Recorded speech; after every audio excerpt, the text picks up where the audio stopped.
श्रीगुरुभ्यो नमः हरि ओम्। ॐ नारायणं नमस्कृत्य नरं चैव नरोत्तमं देवी सरस्वतीं व्यासं ततो जयमुदीरयते।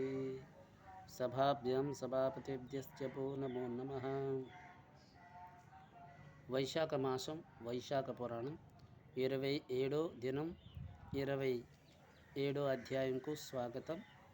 ఈరోజు కలిధర్మంలో మరి పితృముక్తిని ఎట్లా పొందొచ్చో దాని గురించి వివరింపబడుతుంది. నారద మహర్షి అంబిరస మహారాజుకి వైశాఖ మహిమను ఎట్లా వివరించుచున్నారు. శృతదేవుడు మాటలు విన్న శృతకీర్తి మహాముని ఈ వైశాఖ మాసము ఉత్తమం గల తిథులేవి, దానములో ఉత్తమ దానములేవి, వీన్ని ఎవరు లోకములో వ్యాప్తి చెందించారు, దయించి నీకు వివరంగా తెలియజేయమని అడుగును. అప్పుడు శృతదేవుడు శృతకీర్తి మహారాజా, సూర్యుడి మేషరాశి ఉందన వైశాఖ మాసమున వచ్చే 30 తిథులు ఉత్తములని, కానీ ఏకాదశి నాడు చేసిన పుణ్యకర్మలు కోట్ల కొలది రెట్టింపులు పుణ్యం ఇచ్చినని, అన్ని దానములందున పుణ్యప్రదమైన దానములు చేయుటి వలన ఫలితం, అన్ని తీర్థములందున స్నానం చేసిన వలన వచ్చే పుణ్యము విని నన్నిటిని వైశాఖ ఏకాదశి నాడు స్నానం చేయటం వలన పొందుచున్నారు. ఆనాటి చేసిన స్నానం, దానం, తపం, హోమం చేయటం వలన పొందుతున్నారు. అయితే దేవతర్చన, సత్కార్యాలు, హరికథ శ్రవణము ఇవన్నీ కూడా సద్ముక్తిదాయకమని సుమ. రోగము దరిద్రం వీనుని లోబడి స్థానాదికులు చేయలేని వారు శ్రీహరి కథను వినిన సర్వపుణ్య కార్యక్రమం చేసినంత ఫలం పొందును. పవిత్రమైన వైశాఖ మాసం నందులో దినములను జలాశయములు దగ్గర నుండి శరీరం బాగును. స్థానాదికులు చేయక గడిపిన వారు గోహత్య, కృతజ్ఞత, తల్లిదండ్రులు ద్రోహం చేయుట, తనకు తానే అపకారం చేసుకునుట, మునిగిన వారిని చేసినంత పాపములందు శరీర ఆరోగ్యం సరిగా లేక శ్రీహరిని మనుషులను తలంపవలను. వైశాఖ మాసం కాలం సద్గుణపురం సర్వ పుణ్యఫలదని సజ్జనులు దయావంతులు ఎట్టి పవిత్ర కాలము శ్రీహరిని సేవింపవలనని అందరూ ఎదురు నుండి రాదని భావం.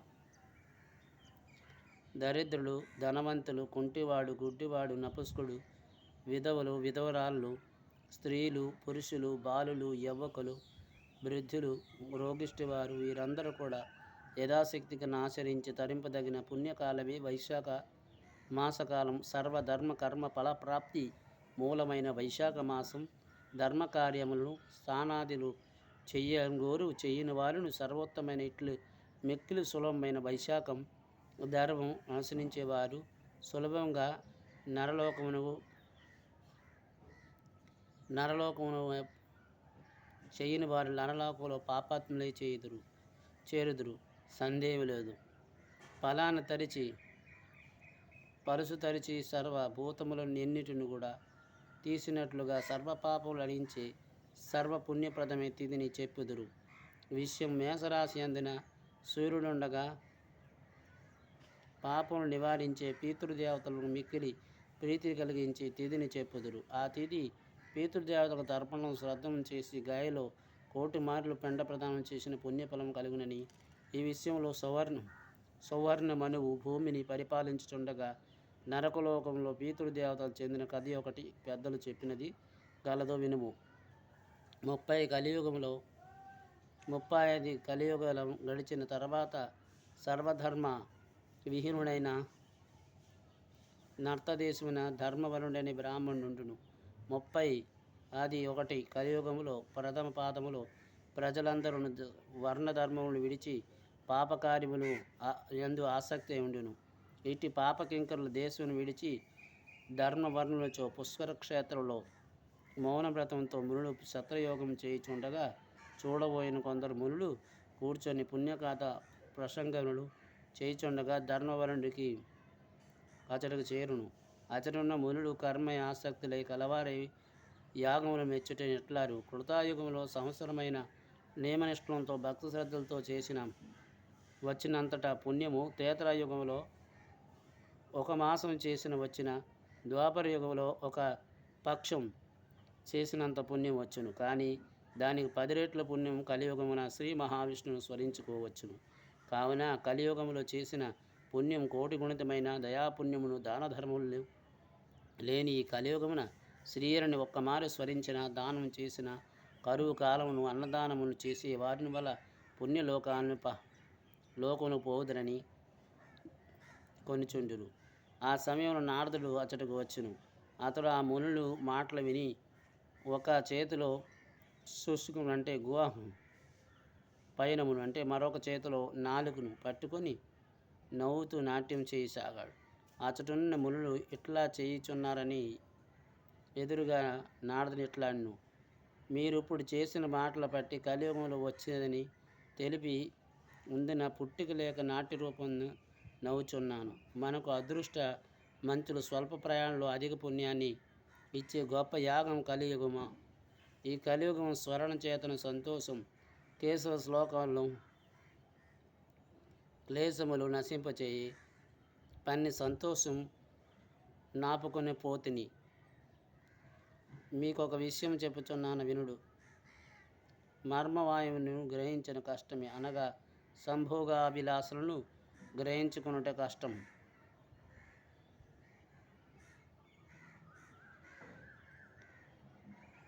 నిగ్రహించుటక తండ్రిపై ధ్యానం తగ్గించుట కష్టమే, తిండిపై ధ్యానం తగ్గించుట కష్టమే.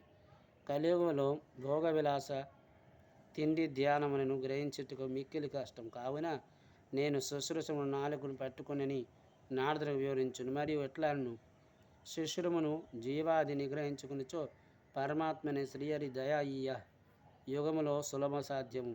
కలియుగమనే భారతదేశంలో వేద ధర్మమును విడిచి ఆచార్య ఆపచారలు శూలమైదురు. కావున మీరు దేశమును విడిచి ఇచ్చటకు ఎల్లడు.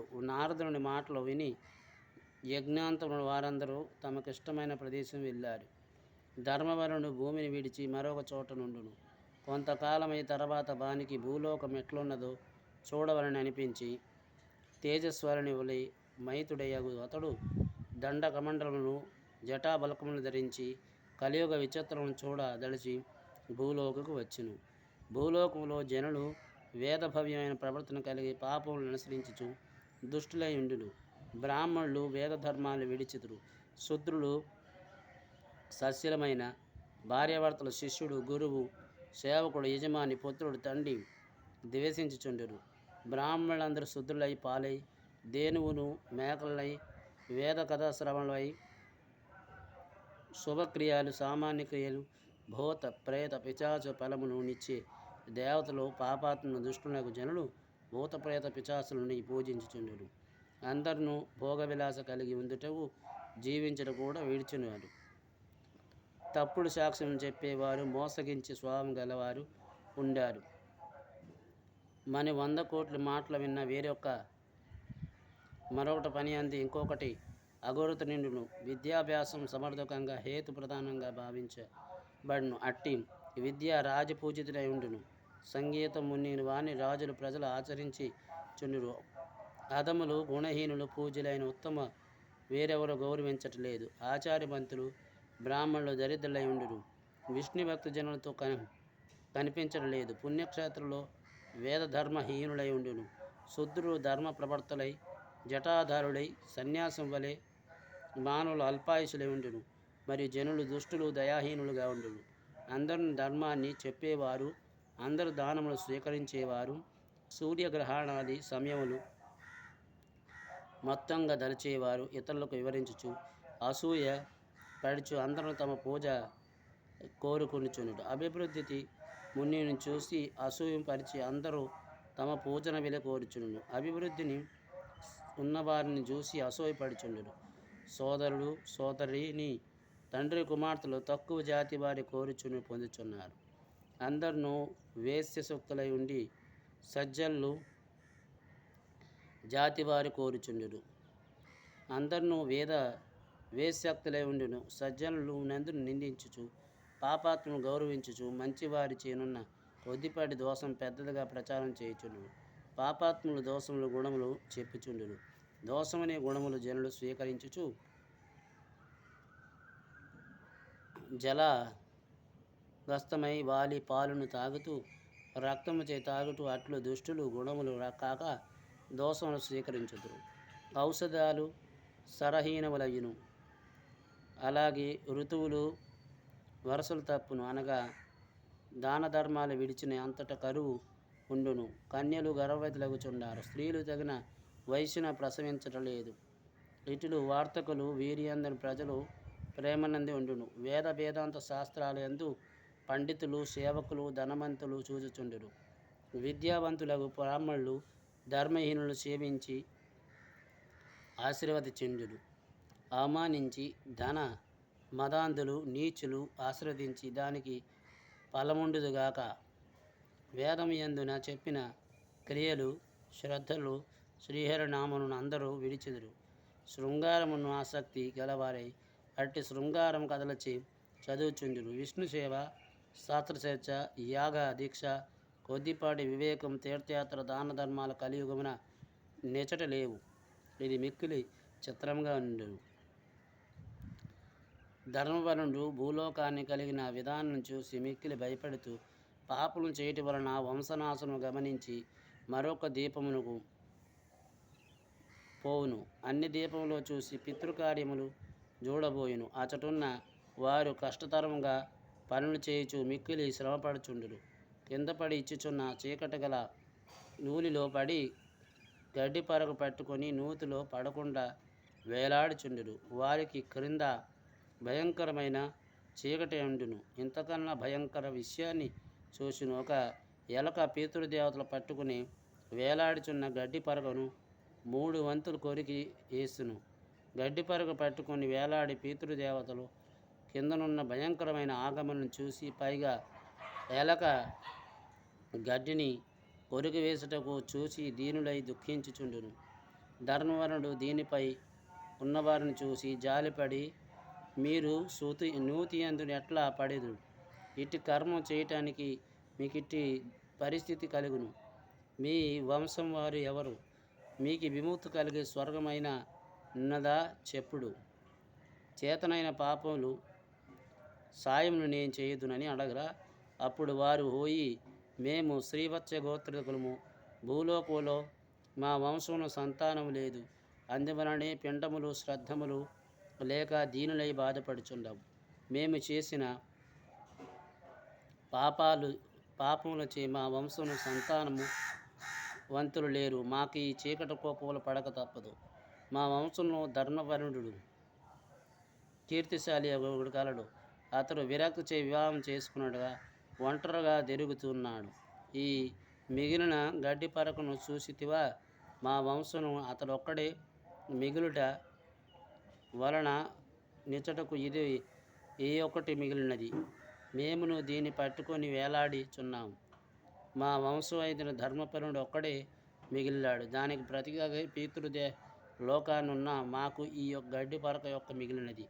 అతడు వివాహం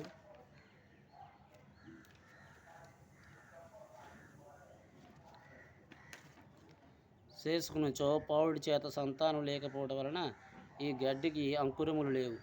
ఈ ఎలక ఆ గడ్డిని ప్రతిదినం తినుచున్నది. ఆ ధర్మం మరణించిన తర్వాత నీ ఎలక మిగిలిన ఈ గడ్డి పరకం తినేయును.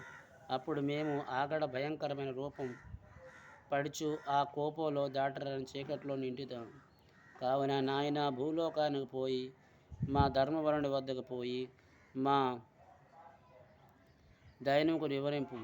మేము వాని దయాకు ఎదురు చూస్తున్నాం చెప్పి వివాహమాలుట అంగీకరించ చేయమని పితృదేవతలు నరకంలో చీకటి కోపం పడి ఉన్న బలవంతులైన యోగులు మిగిలిన ఒక గడ్డి పర కోరుచున్నది.